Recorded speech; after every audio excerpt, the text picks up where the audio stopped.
Thank you very much.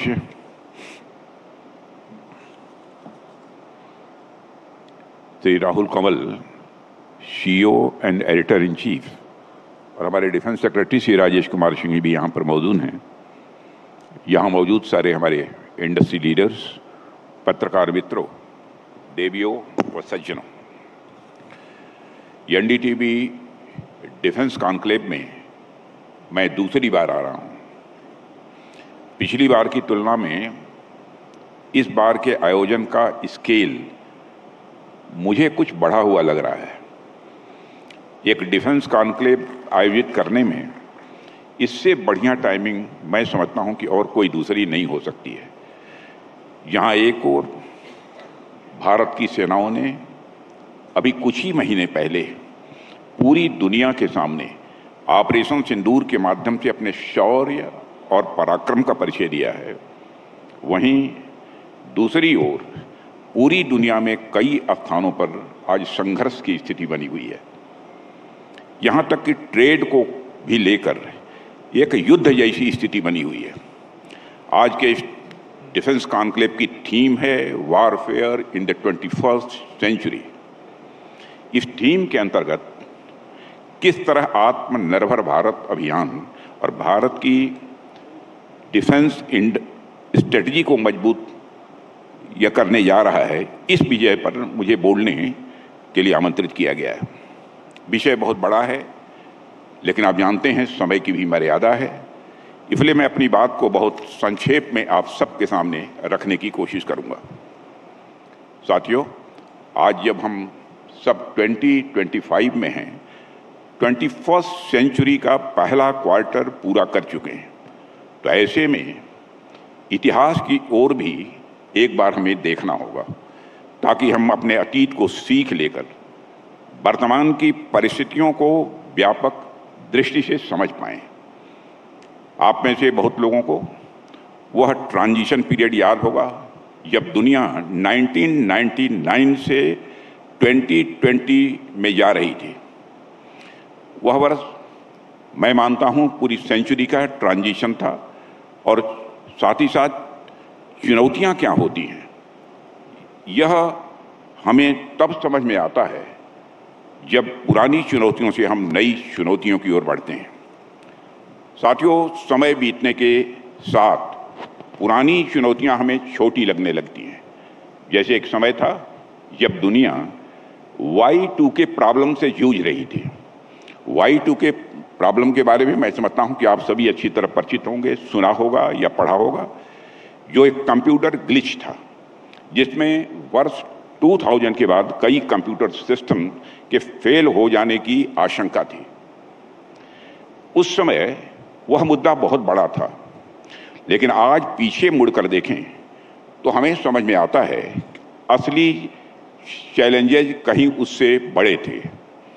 असली चुनौतियां तो उसके बाद आई हैं, जब इस मौजूदा सेंचुरी में जीवन के स्तर पर बड़े बड़े बदलाव हमें देखने को मिले हैं। साथियों, अगर यदि मैं इस सेंचुरी की बात करूं तो मेरा यह मानना है यह अब तक की सबसे डिसरप्टिव सेंचुरी रही है, और यह वह सेंचुरी है जिसमें हमने कोविड महामारी जैसी बड़ी चुनौती दी। एक समय ऐसा भी आया जब पूरा विश्व एक लॉकडाउन हो गया। आतंकवाद ने भी इस सदी में भयावह रूप दिखाया और पूरे विश्व को इसने दहला दिया। जियोपॉलिटिकल दृष्टि से देखें तो रूस यूक्रेन कॉन्फ्लिक्ट, मिडिल ईस्ट का संकट और अफ्रीका के देशों में आंतरिक संघर्ष हमें यह याद दिलाता है कि इंस्टेबिलिटी सिर्फ किसी एक देश या क्षेत्र तक सीमित नहीं रहती, बल्कि पूरे विश्व पर वह अपना असर डालती है। वहीं आप टेक्नोलॉजी की तरफ नजर डालें तो टेक्नोलॉजी ने एक झटके में सब कुछ बदल कर रख दिया है। Internet, artificial intelligence, space science, quantum computing, ये सब हमारे जीवन और सुरक्षा के केंद्र में आ गए हैं। और आज यह दुनिया इतनी तेजी से बदल रही है कि हर दिन नई चुनौतियां हमारे सामने आ खड़ी हो रही हैं। चाहे पैंडेमिक्स हो, चाहे टेररिज्म हो या रीजनल कॉन्फ्लिक्ट्स, हर मोर्चे पर मैं मानता हूं कि यह सदी अभी तक की सबसे ज़्यादा अस्थिर और चुनौतीपूर्ण साबित हुई है। ऐसी परिस्थितियों में अगर हम आज की स्ट्रेटजिक रिक्वायरमेंट्स की बात करें तो यह सिद्ध हो जाता है कि आत्मनिर्भरता आज के समय में कोई विकल्प नहीं है। आत्मनिर्भरता केवल एक एडवांटेज नहीं है, बल्कि यह एक नेसेसिटी बन चुकी है। पहले हम इसे एक प्रिविलेज के रूप में देखते थे, लेकिन आज यह सर्वाइवल और प्रोग्रेस की शर्त है, ऐसा मैं मानता हूं। आज की शिफ्टिंग जियोपॉलिटिक्स ने यह भी स्पष्ट कर दिया है कि डिफेंस के क्षेत्र में बाहरी डिपेंडेंसी अब हमारे लिए कोई विकल्प नहीं है। वर्तमान स्थिति में हमारे इकोनॉमी और हमारी सिक्योरिटी दोनों के लिए आत्मनिर्भरता बहुत ही आवश्यक है। वैसे सही कहूँ तो हमें और विकल्प चाहिए भी नहीं थे। प्रधानमंत्री के नेतृत्व में हमारी सरकार का हमेशा से यही मानना रहा है कि आत्मनिर्भर भारत के माध्यम से ही हम अपनी स्ट्रेटजिक इकोनॉमी को मजबूत रख सकते हैं, और यही दृष्टिकोण हमें आने वाले भविष्य में सुरक्षित भी रखेगा और हमें दुनिया की उभरती हुई शक्तियों में अग्रणी स्थान भी दिलाएगा। साथियों, हमारा यही दृष्टिकोण आज हमारे हर निर्णय में दिख रहा है। आप देख रहे होंगे इस दुनिया में क्या उथल पुथल चल रही है। एक किस्म का प्रोटेक्शनरिज्म हमें सो कॉल्ड डेवलप्ड नेशंस की तरफ देखने को मिल रहा है। ट्रेड वार और टैरिफ वार की स्थितियां गंभीर होती जा रही हैं। किसी समय एडमंड बर्क ने ईस्ट इंडिया कंपनी के बारे में कहा था, ये state in the guys of merchant. और आज की दुनिया में स्टेट जिस तरह व्यापारियों जैसे बिहेव कर रहा है, ऐसे में उनका यह कोट थोड़े चेंज के साथ ये merchant in the guys of state बन गया है। साथियों, लेकिन इन तमाम बातों के बीच मैं प्रधानमंत्री जी की उस बात पर आपका ध्यान दिलाना चाहूँगा जिसमें उन्होंने स्पष्ट कहा है, हम कभी भी अपने सिद्धांतों और मूल्यों से समझौता नहीं करेंगे। साथियों, कोई भी देश जब भी आगे बढ़ता है उसके साथ साथ कुछ देशों के साथ उसके विचार मिलते हैं, तो वहीं दूसरी ओर कुछ देशों के साथ उसके विचार नहीं भी मिलते हैं। जिनके साथ विचार मिलते हैं वह आमतौर पर उन्हें फ्रेंडली नेशन समझा जाता है, और जिनके साथ विचार नहीं मिलते हैं उन्हें आमतौर पर एडवर्सरी समझा जाता है। लेकिन आप सबने भी अंतर्राष्ट्रीय संबंधों को लेकर एक बहुत ही प्रसिद्ध कुछ पंक्तियां आपने सुनी होंगी कि इन international relations there are no permanent friends और permanent enemies, only permanent interest. साथियों, भारत किसी को अपना दुश्मन नहीं मानता, लेकिन हमारे लिए अपने लोगों का, अपने किसानों का, अपने छोटे व्यापारियों का, अपने देशवासियों का यह इंटरेस्ट सबसे ऊपर है, और हम किसी भी कीमत पर अपने देश के वेलफेयर के साथ समझौता नहीं कर सकते हैं। चाहे कितना भी दबाव डाला जाए, भारत अपने किसानों, अपने व्यवसायियों, दुकानदारों, पशुपालकों और आम नागरिकों को हितों को सर्वोच्च प्राथमिकता देता ही रहेगा। साथियों, हम सब ज्योग्राफी में पढ़ते हैं कि जितना दबाव पड़ता है उतना ही चट्टान मजबूत होता जाता है, और मुझे लग रहा है कि भारत पर जितना दबाव डाला जाएगा, भारत उतने ही मजबूत चट्टान के रूप में निखर कर सामने आएगा। हमारी नीति, हमारी रणनीति, हमारी आत्मनिर्भरता किसी भी ग्लोबल दबाव के बावजूद अडिग है और स्थिर रहेगी। साथियों, मैं समझता हूं कि किसी भी पॉलिटिकल लीडरशिप का मूल्यांकन उसके विजन से होता है। 2014 में हमारी सरकार ने आत्मनिर्भर भारत और मेक इन इंडिया का जो अभियान शुरू किया, उसकी अहमियत आज हमें और ज़्यादा महसूस हो रही है। साथियों, शुरू से ही हमने आत्मनिर्भरता के अपने दृष्टिकोण को एक कम्प्रहेंसिव रूप में देखा है। इसमें हमारे संपन्न राष्ट्र की कल्पना भी निहित है, चाहे वह डोमेस्टिक मैन्युफैक्चरिंग सेक्टर हो या क्रिटिकल टेक्नोलॉजी के विकास का क्षेत्र हो। देश के रक्षा मंत्री होने के नाते मैं पूरे आत्मविश्वास के साथ यह मैं कह सकता हूं कि रक्षा क्षेत्र में यह दृष्टिकोण एक क्रांतिकारी बदलाव लेकर आया है। मैं आपका ध्यान इनमें से कुछ महत्वपूर्ण बातों की ओर दिलाना चाहूंगा। यदि आप डिफेंस मैन्युफैक्चरिंग के इतिहास पर नजर डालें तो आप देखेंगे कि 18वीं सेंचुरी में स्थापित ऑर्डिनेंस फैक्ट्री बोर्ड ने एक लंबे समय तक भारत की जो डिफेंस नेसेसिटीज होती थी, रक्षा आवश्यकताएं होती थी, उनको पूरा करने में अपना एक अहम योगदान दे रहा था। लेकिन धीरे धीरे समय के साथ यह सिस्टम एक कॉलोनियल लिगेसी और ब्यूरोक्रेटिक बॉटलनेक का यह प्रतीक बनता चला गया। इसलिए जब हम सरकार में आए तो हमने इस ढांचे को लिक्विडेट करते हुए उसे 7 independent defence public sector undertakings में परिवर्तित किया। यह केवल एडमिनिस्ट्रेटिव रिफॉर्म नहीं था, बल्कि 200 वर्षों की कॉलोनियल माइंडसेट से मुक्ति का भी यह प्रतीक था। अमृत महोत्सव में प्रधानमंत्री जी ने गुलामी की सोच से मुक्ति का जो संकल्प लिया था, यह कदम उसी दूरदर्शी दृष्टि का ही परिणाम था। आपको यह जानकर खुशी होगी, जो OFBs 2019 और 20 में लगभग 3000 करोड़ के घाटे में चल रही थी, नुकसान में चल रही थी, उनका टर्न अराउंड हो चुका है। 2024-25 में कॉर्पोरेटाइजेशन के बाद ऑर्डिनेंस फैक्ट्री बोर्ड्स ने 1625 करोड़ रुपये से अधिक का लाभ अर्जित किया है। साथियों, पुरानी व्यवस्थाओं से चिपके रहकर हम नए भारत की आकांक्षाओं को किसी भी सूरत में पूरा नहीं कर सकते हैं। इसलिए हमने सेनाओं को रीऑर्गेनाइज और इंटीग्रेट करने का एक साहसिक निर्णय भी लिया है। यह केवल रिफॉर्म नहीं, बल्कि यह स्ट्रेटेजिक विजन था। और इसी क्रम में हमने अपने सशस्त्र बलों में महिला शक्ति को शामिल करने का भी एक ऐतिहासिक निर्णय लिया है।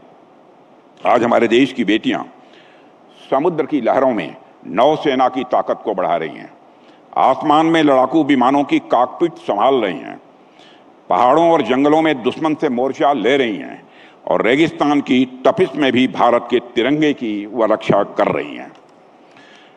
साथियों, रक्षा रणनीति में आत्मनिर्भरता की सोच कोई आज की नहीं है। 10 साल पहले से हमारी सरकार ने स्पष्ट रूप से समझ लिया था कि बिना आत्मनिर्भर हुए हम कभी भी वास्तविक रूप से सुरक्षित नहीं हो सकते। हालांकि उस समय हमारे पास चैलेंजेस बहुत थे। हमारी सबसे बड़ी समस्या यह थी कि हमारा डिफेंस प्रिपेयर्डनेस बहुत लिमिटेड था और हम इंपॉर्टेंट मिलिट्री हार्डवेयर के लिए लगभग पूरी तरह से इंपोर्ट्स पर निर्भर थे। हमारे डिफेंस प्रोडक्शन सिस्टम में प्राइवेट इंडस्ट्रियल सेक्टर की भी कोई खास भागीदारी नहीं थी। यह सब कुछ केवल पब्लिक सेक्टर तक सीमित था। इसके अलावा डिफेंस प्लानिंग, एडवांस टेक्नोलॉजी और इनोवेशन पर पर्याप्त फोकस नहीं था। यही कारण था कि चाहे कन्वेंशनल इक्विपमेंट या एमिनिशन हो या फिर क्रिटिकल इक्विपमेंट और कटिंग एज सिस्टम्स, दोनों ही के लिए हमारे बाहरी देशों की ओर हमें देखना पड़ता था। इससे न केवल कास्ट बढ़ती थी, बल्कि स्ट्रेटेजिक वल्नरेबिलिटी भी स्वाभाविक रूप से पैदा होती थी। जाहिर सी बात है कि ऐसी स्थिति लंबे समय तक सस्टेनेबल नहीं रह सकती थी और इसी चुनौती ने हमें नई सोच और नए रिफॉर्म्स की दिशा में आगे बढ़ने के लिए प्रेरित भी किया है। साथियों, हमारे प्रयासों ने आज न सिर्फ इंपोर्ट डिपेंडेंस घटाई है, बल्कि इंडिजिनाइजेशन की कमिटमेंट को मजबूती भी दी है। हमने डिफेंस एक्सपोर्ट्स को नई ऊंचाइयों तक पहुंचाया है। इसके आंकड़ों की यदि मैं बात करूं तो आप देखिए, 2014 में जहां हमारा डिफेंस एक्सपोर्ट 700 करोड़ रुपए से भी कम था, आज वह बढ़कर अप्रॉक्सीमेटली 24,000 करोड़ रुपए के रिकॉर्ड लेवल तक पहुंच गया है।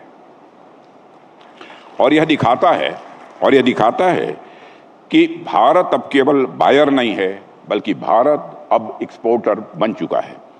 जाहिर सी बात है कि इसमें केवल पब्लिक सेक्टर की इंडस्ट्रीज का योगदान नहीं है, बल्कि यह प्राइवेट इंडस्ट्रीज, स्टार्टअप्स और हमारे इंडिविजुअल एंटरप्रेन्योर्स की कड़ी मेहनत का भी यह परिणाम है। और साथियों, आज डिफेंस के क्षेत्र में जिस प्रकार से हाई टेक इनपुट्स का तेजी से प्रचलन बढ़ रहा है, वो हम सब के लिए एक चैलेंज के रूप में उभर कर सामने आया है। इसलिए हमने इस बात को रियलाइज किया है कि हमें टेक्नोलॉजिकल ब्रेक थ्रू और इनोवेशन का एक ऐसा कल्चर तैयार करना होगा जो कंटेम्प्रोरी वर्ल्ड के साथ compete कर सके। अगर हम इस क्षेत्र में बढ़त बनने का स्वप्न देखते हैं तो इस विजन के तहत DRDO हो, हमारे डिफेंस स्टार्टअप्स हों या MSMEs हों, सबको एक साथ लेकर हमने एक फॉरवर्ड लुकिंग इकोसिस्टम बनाने का भी प्रयास किया है। साथियों, आज पूरे देश में इनोवेशन की एक नई बयार चल रही है। अनेक ऐसे स्टार्टअप्स हैं जो डिफेंस टेक्नोलॉजी के क्षेत्र में अपनी छाप छोड़ रहे हैं। सरकार ने भी कई बड़े पॉलिसी चेंजेस किए हैं। डिफेंस लाइसेंसिंग की प्रक्रिया आसान हमने बनाई है।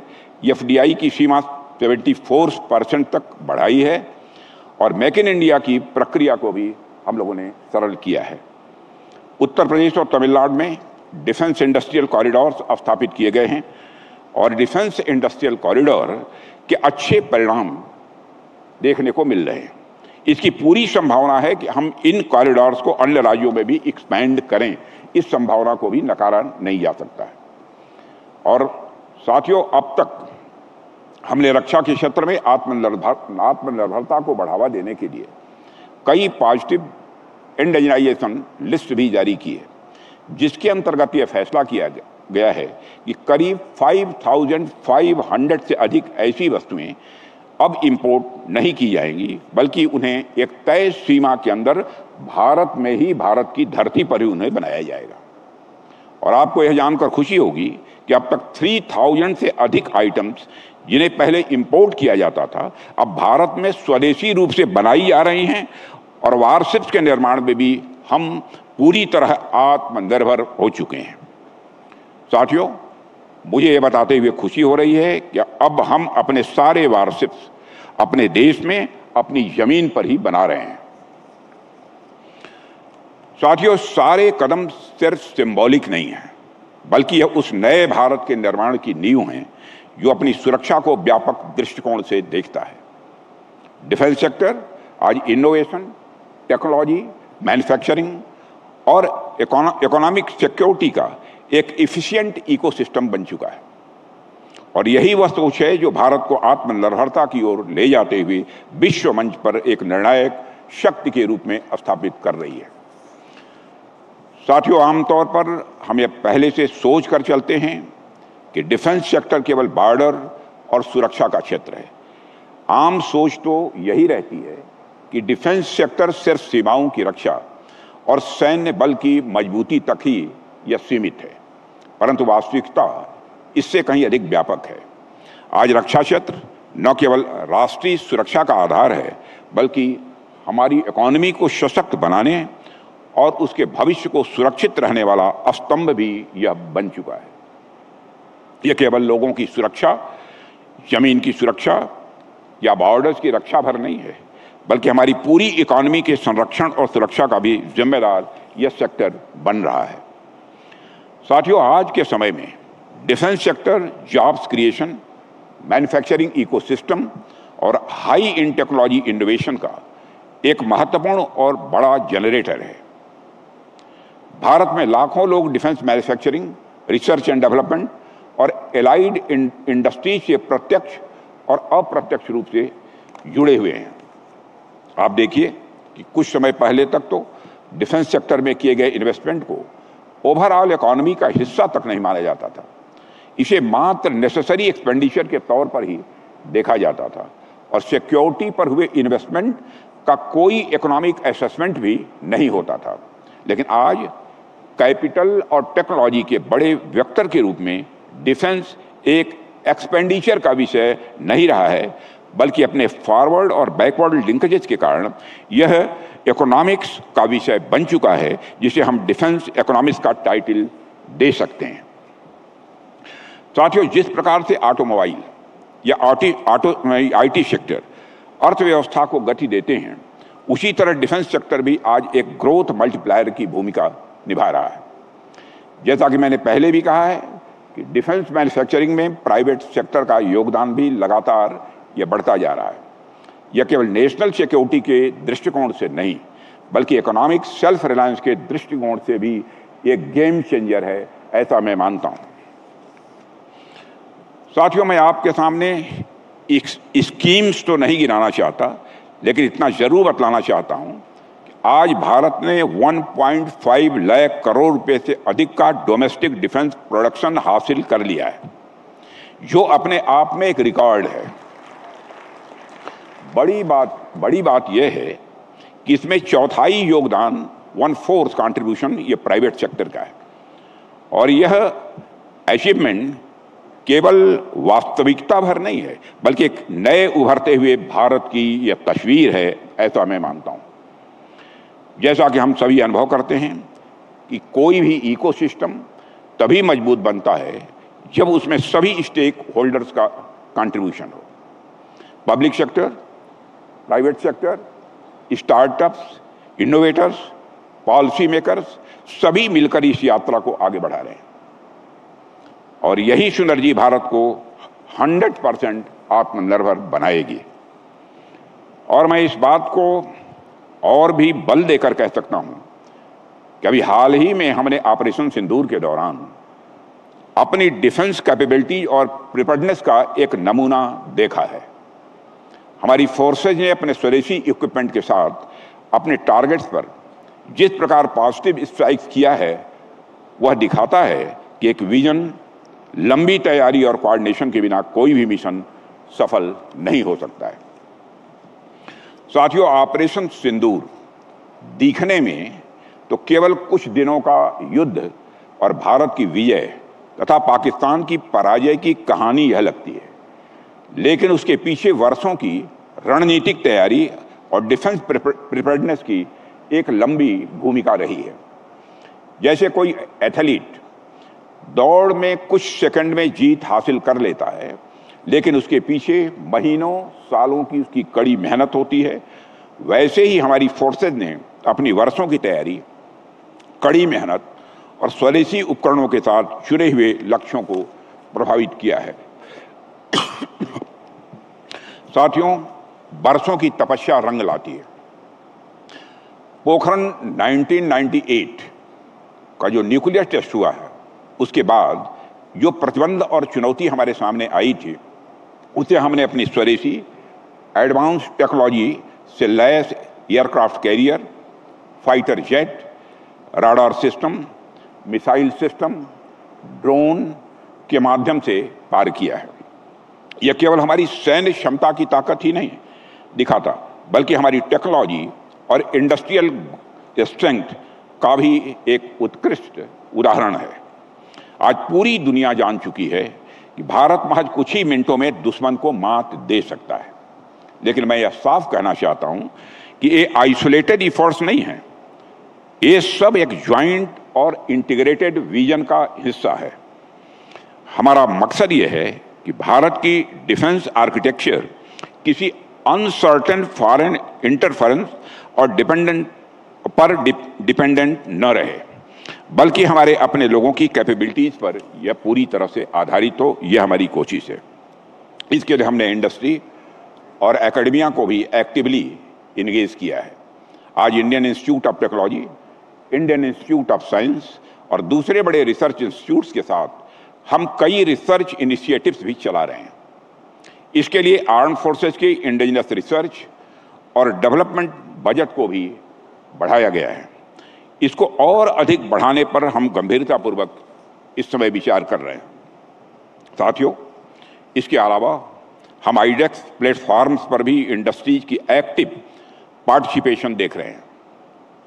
आईडेक्स स्कीम ने थोड़े ही समय में हमारे डिफेंस सेक्टर में टेक्नोलॉजिकल इनोवेशन में क्रांतिकारी परिवर्तन ला दिया है। हम सब जानते हैं कि हमारे युवा कितने इनोवेटिव हैं, कितने मेहनती हैं, लेकिन आप सोच कर देखिए कि अब तक उन्हें कोई ऐसा मंच ही नहीं मिला था कि वह डिफेंस सेक्टर में ऐसे टेक्नोलॉजिकल इनोवेशन को बढ़ावा दे पाएं। सामर्थ्य होने के बावजूद केवल मंच की कमी होने के कारण हमारे युवाओं की प्रतिभा निखर कर सामने नहीं आ पाती थी, लेकिन अब स्थितियां काफी हद तक बदल चुकी हैं। साथियों, अब हम खुद उनके सामने ऐसे ऐसे प्लेटफॉर्म्स दे रहे हैं और उन्हें हम मौका दे रहे हैं कि आप आइए, अपना टैलेंट दिखाइए, अपना इनोवेशन दिखाइए, और जहां भी जरूरत पड़ेगी वहां सरकार आपके साथ खड़ी है। आज हमारे इन्हीं प्रयासों का परिणाम है कि आईडेक्स के तहत हमारे युवा वो सारे सॉल्यूशंस हमें प्रोवाइड करा रहे हैं जिनके लिए हम एक समय दूसरे देशों पर अथवा दूसरे लोगों पर डिपेंडेंट थे।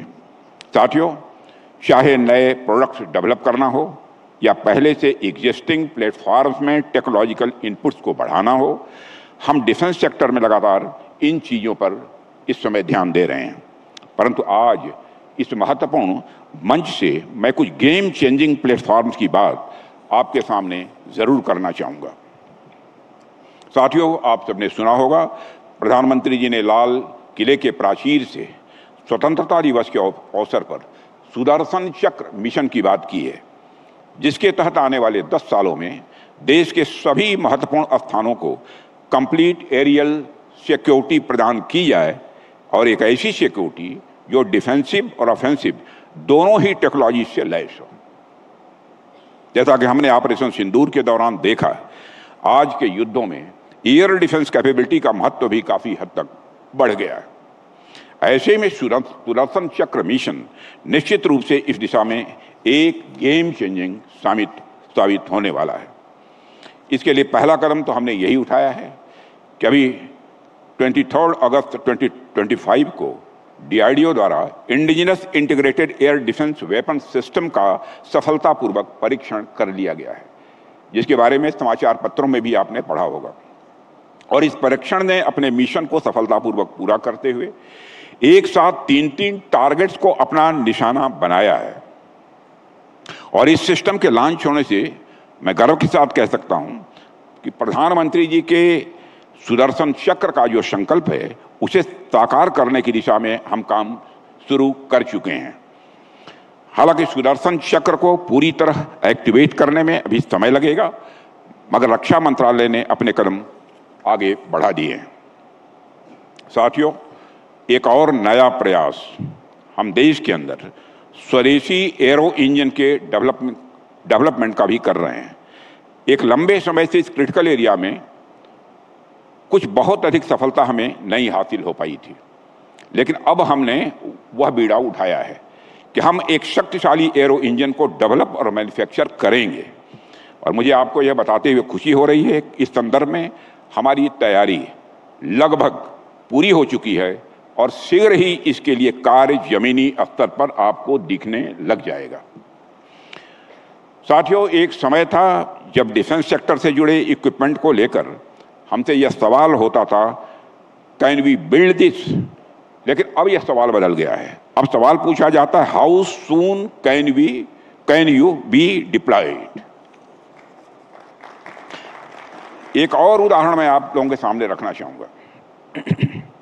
अभी मैं 2 दिन पहले देश ने दो फ्रंटलाइन फ्रिगेट्स INS हिमगिरी और INS उदयगिरी के कमीशनिंग को भी देखा है।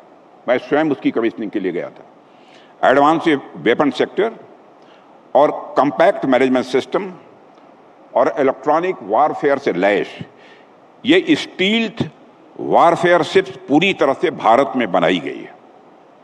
और ये वारशिप न सिर्फ दुश्मन को मुंहतोड़ जवाब दे सकती है, बल्कि इनके अंदर ऐसी क्षमता है कि दुश्मन के राडार को भी चकमा दे सकती हैं। और ये वारशिप वर्ल्ड क्लास की हैं। और मुझे पूरा विश्वास है कि इंडियन ओशन रीजन में भारत की जो स्थिति है इस समय, उसको और मजबूत बनाने में इन दोनों वारशिप्स का बड़ा महत्वपूर्ण योगदान होने वाला है। सबसे बड़ी बात यह है कि हमारी नौसेना यानी हमारी इंडियन नेवी ने संकल्प लिया है कि अब उनका हर वारशिप भारत में ही बनेगा। अब ये कोई भी वारशिप दुनिया के दूसरे देशों से अब खरीदेंगे नहीं। यह संकल्प हमारी इंडियन नेवी ने भी लिया है। साथियों, जिस आत्मनिर्भरता और स्वदेशीकरण की बात मैं कर रहा हूं, उसे प्रोटेक्शनरिज्म की तरह नहीं देखा जाना चाहिए। आम तौर पर सेल्फ रिलायंस और प्रोटेक्शनिज्म को सिनोनिम की तरह देखा जाता है, परंतु डिफेंस सेक्टर में सेल्फ रिलायंस किसी प्रोटेक्शनिज्म का मुद्दा है ही नहीं, बल्कि यह सॉवरेंटी का एक मुद्दा है और यह नेशनल ऑटोनॉमी का भी मुद्दा है। और यही नहीं, बल्कि मैं यह मानता हूं यह भारत के आत्मविश्वास का भी मुद्दा है। साथियों, युवाओं का यह देश, टेक्नोलॉजी एक्सपर्ट्स का यह देश, भरपूर ऊर्जा का यह देश जब पूरे आत्मविश्वास के साथ आत्मनिर्भरता की ओर बढ़ता है तो यह अपने आप में एक स्टेटमेंट होता है जहां पूरी दुनिया रुक कर, कुछ ठहर कर और पीछे मुड़कर देखती है। यही वह शक्ति है जो अलग अलग गुटों से, अलग अलग खेमों से और अलग अलग क्षेत्रों से आ रही चुनौतियों का सामना करने की ताकत हमें देता है। इसलिए साथियों, आज जो हमने आत्मनिर्भर भारत, इंडिया डिफेंस स्ट्रेटजी पर चर्चा की, वह केवल नारा नहीं है, अपितु भारत के भविष्य का यह एक रोड मैप है। यह भारत की सुरक्षा, संप्रभुता और भारत की प्रगति की यह गारंटी भी है। आने वाले वर्षों में भारत न केवल अपनी रक्षा जरूरतें खुद पूरी करेगा, बल्कि दुनिया के देशों के लिए एक भरोसेमंद पार्टनर भी बनेगा। और आज यहाँ इस डिफेंस समिट में मैं समझता हूँ हम सबका यह दायित्व है कि हम इस सोच को और मजबूत करें। एनडीटीवी ने इस विषय को मंच देकर मैं मानता हूँ कि एक महत्वपूर्ण पहल की है और मुझे विश्वास है कि यह डिस्कशन आने वाली पीढ़ियों के लिए एक रोड मैप भी तैयार करेगा। साथियों, यह defence conclave exchange of ideas के लिए आयोजित किया गया है। आप सब मीडिया से जुड़े बड़े प्रबुद्ध लोग यहाँ पर बैठे हैं, इसलिए मैं एक और बात आपसे यहाँ पर करना चाहूँगा। हम सब जानते हैं कि युद्ध या युद्ध जैसी स्थितियाँ कोई रोजमर्रा की चीज़ नहीं होती है। यह बड़ा सेंसिटिव मुद्दा होता है जिसमें देश की सुरक्षा और प्रतिष्ठा के साथ साथ लोगों की जान माल को भी खतरा होता है। हालांकि ऑपरेशन सिंदूर हमने किया, हमारी सेनाओं ने अपना शौर्य दिखाया, लेकिन इस तरह के अनुभव का सामना भी हमारे लिए रोजमर्रा की यह बात नहीं है। इसलिए मेरा ऐसा मानना है कि जब भी ऐसी कोई स्थिति आती है उस दौरान हमें उसकी सेंसिटिविटी और रिस्पॉन्सिबिलिटी का भी पूरा ध्यान रखना है। मीडिया को तो वैसे भी लोकतंत्र का चौथा स्तंभ कहा जाता है, इसलिए जब देश युद्ध या संघर्ष की स्थिति में होता है तब मीडिया की भूमिका मैं मानता हूं और संवेदनशील हो जाती है।